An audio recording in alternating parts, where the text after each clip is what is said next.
برداشت کرنا سیکھو گے. یاد رکھو میرے بچوں، اگر آپ صبر سیکھ گئے تو کوئی آپ کو پکڑ نہیں سکے گا. یہ جو ریسنگ گاڑیاں ہوتی ہیں نا، فراری اور مختلف ان کے نام ہیں، مشہور فراری ہے، اٹلی میں بنتی ہے. لیمبرگینی، یہ دونوں بنتی ہیں وہاں اٹلی میں. اور اس میں جو آدمی جا رہا ہو اس کے لیے سپیڈ لمٹ کی قید کوئی نہیں، ورنہ سب گاڑیوں پہ 120 کلومیٹر پر کے اوپر جائیں گے تو جرمانہ ہوگا. لیکن جو آدمی لیمبرگینی میں جا رہا ہے یا فراری میں جا رہا ہے اس کے لیے کوئی جرمانہ نہیں، چونکہ وہ یوں کرو تو 1 سیکنڈ میں وہ 120 پہ چلی جاتی ہیں، صرف اتنا کرنے سے شو ایسے جاتی ہیں. تو میں آپ کو ایک لیمبرگینی دینا چاہتا ہوں، فراری 8 کروڑ کی ہے. فراری 8 کروڑ کی گاڑی ہے فراری. کئی دفعہ وہاں جب جاتا ہوں تو کوئی نہ کوئی بٹھا دیتا ہے، یہ آپ کو ذرا سیر کرائیں. وہ ہمارے کو تو شوق کی کوئی چیز ہے نہیں، وہ نوجوانوں کے شوق کی چیز ہے. تو 8 کروڑ کی گاڑی ہے، میں مفت آپ کو دے رہا ہوں. وہ ہے صبر. آخرت کے سفر میں اگر تیز چلنا چاہتے ہو، سب سے آگے نکلنا چاہتے ہو، تو صبر کی فراری پہ سوار ہو جاؤ. تمہیں کوئی پکڑ نہیں سکے گا، تمہارے کوئی قریب بھی نہیں آ سکے. کہ دنیا میں صبر کرنے والوں کا قحط آ گیا. بڑے بڑے علماء ہیں اخلاق سے خالی، بڑے بڑے علماء ہیں صبر جانتے ہی نہیں. اور پورا معاشرہ سر علماء، تم کل کے علماء ہو اس لیے علماء کی بات کر رہا ہوں، ورنہ پورا معاشرہ میرے بچوں صبر سے خالی ہے. تم سیکھو.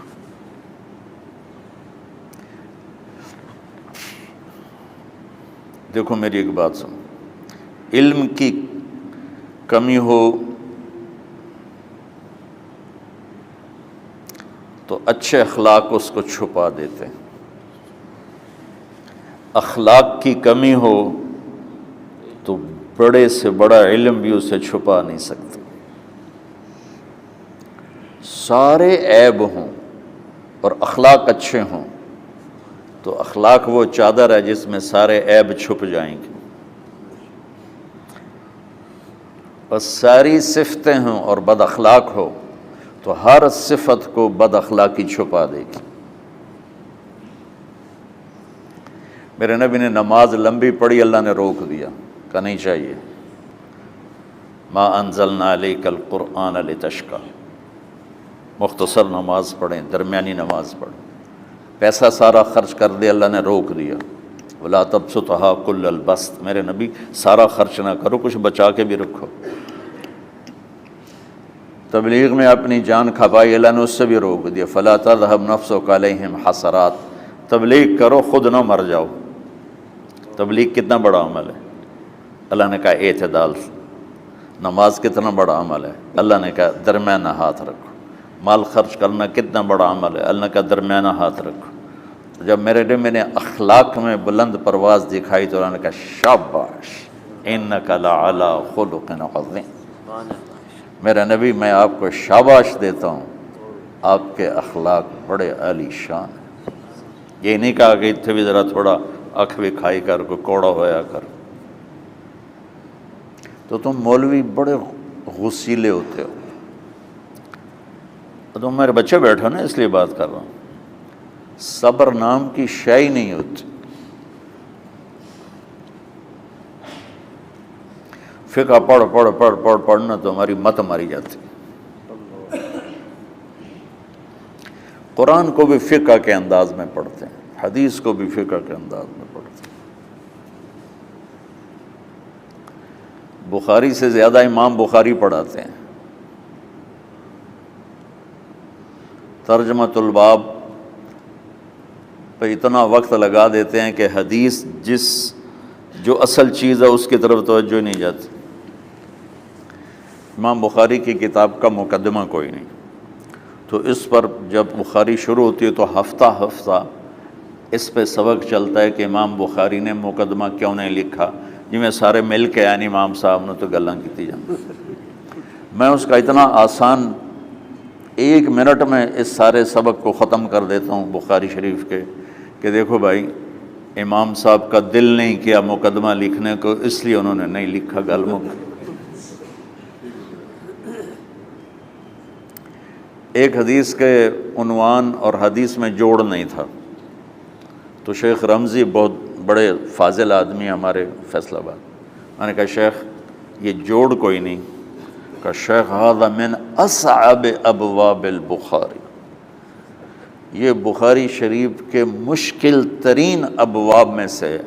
میں نے کہا بڑا آسان کام ہے، امام بخاری بھول گئے، ترجمہ کوئی اور تھا، حدیث کوئی اور لکھ دی، بھول گئے، بشری تو ہیں، کیوں بچوں نے مصیبت پان دے۔ تو بچوں شوق سے جاؤ، بہانے نہ کرو، ہماری طرح تھوک ڈال کے پیٹوں میں درد، وہ شامہ پہ جان گیا پھر توڑیاں۔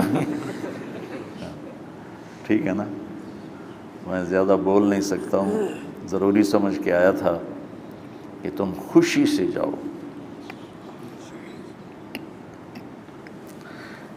پھر اس میں جو ناگواری آئے گی اسے برداشت کرو گے تو پھر آپ کا صبر بڑھے گا۔ تمہیں صرف میری شہرت نظر آتی ہے، اس میں جتنا مجھے صبر کرنا پڑا ہے وہ تمہارے سامنے نہیں ہے، جتنی کڑوی گولیاں میں نے کھائی ہیں لوگوں سے وہ تو تمہیں نہیں پتہ۔ اب تمہیں اتنا نظر آتا ہے کہ واہ واہ ہو رہی ہے آگے پیچھے لوگ، میرے اللہ کا کرم ہے، میری کیا اوقات، آج ہوں کل مر جاؤں گا، اولاد کو بھی یاد نہیں رہے گا کہ طارق جمیل کون تھا۔ جو ہے اس میرے رب کا کرم ہے، مجھے اپنی شہرت سے کبھی دھوکہ نہیں لگا، تو میرے بچوں اس لیے بتا رہا ہوں، کوئی فخر نہیں، کہ مجھے اپنی شہرت سے کوئی دھوکہ نہیں، ایک لمحے کے لیے بھی مجھے دھوکہ نہیں، میرے دل کی گہرائیوں یہ بات اتری کہ سب میرے اللہ کا فضل ہے، اور برائی کرنے والا اور اچھائی کرنے والا میری نظر میں برابر ہو گیا ہے۔ برابر ہونے کا مطلب پہلے سمجھو، تم مجھے گالی دو گے مجھے تکلیف ہوگی، تو میری تعریف کرو گے مجھے خوشی ہوگی، اس کو برابری نہیں کہتے، وہ تو ایک طبعی چیز ہے۔ یہ میں نے ہاتھ پہ اپنا ہی ہاتھ مارا تو اس کو درد ہو رہا، تو اگر میں مولوی شوکت صاحب سے بدتمیزی سے بات کروں گا تو ان کو تکلیف ہوگی، اور میں ان کی قربانیاں بیان کروں گا۔ یہ ذرا کھڑے ہو نا، ادھر ہاتھ دو، یہ اس سارے نقشے کے بانی ہیں، یہ پہلی اینٹ ہے، یہ 3000 روپے اس وقت لے رہے تھے 1985 میں 86 میں کراچی،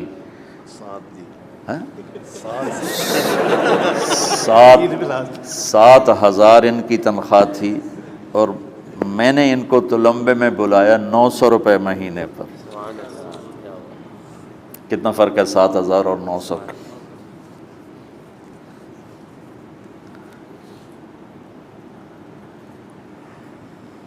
لوگ میری تعریف کرتے ہیں، میں اللہ کا شکر ادا کرتا ہوں، اور اس پہ میں تکبر میں نہیں آتا۔ یہ ہے مدح اور ذم برابر ہو جائے، یعنی تعریف کرنا اور برائی کرنا برابر ہو جانے کا مطلب یہ نہیں ہے کہ برائی سن کے اثر نہیں ہوتا اور تعریف سن کے اثر نہیں ہوتا، نہیں، برابر ہونے کا مطلب بتا رہا ہوں، اس کی توفیق تائید رحمت اپنی اولاد کو بتا رہا ہوں۔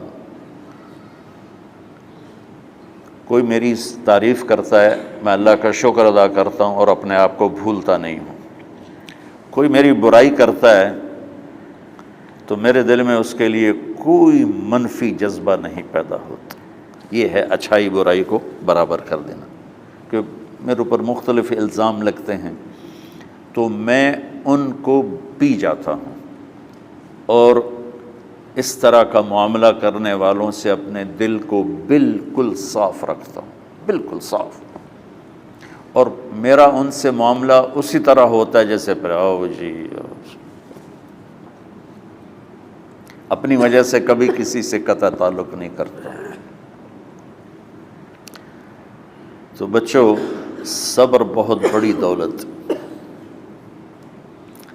یہ تمہاری تبلیغی زندگی میں بھی کام آئے گی، علمی زندگی میں بھی کام آئے گا، جب تم گھر والے بنو گے، شادیاں ہوں گی، اس وقت یہ کام آئے گا۔ ٹھیک ہے، اب بہانہ تو نہیں کرو گے نا، خوشی سے جاؤ گے نا؟ چلو، السلام علیکم۔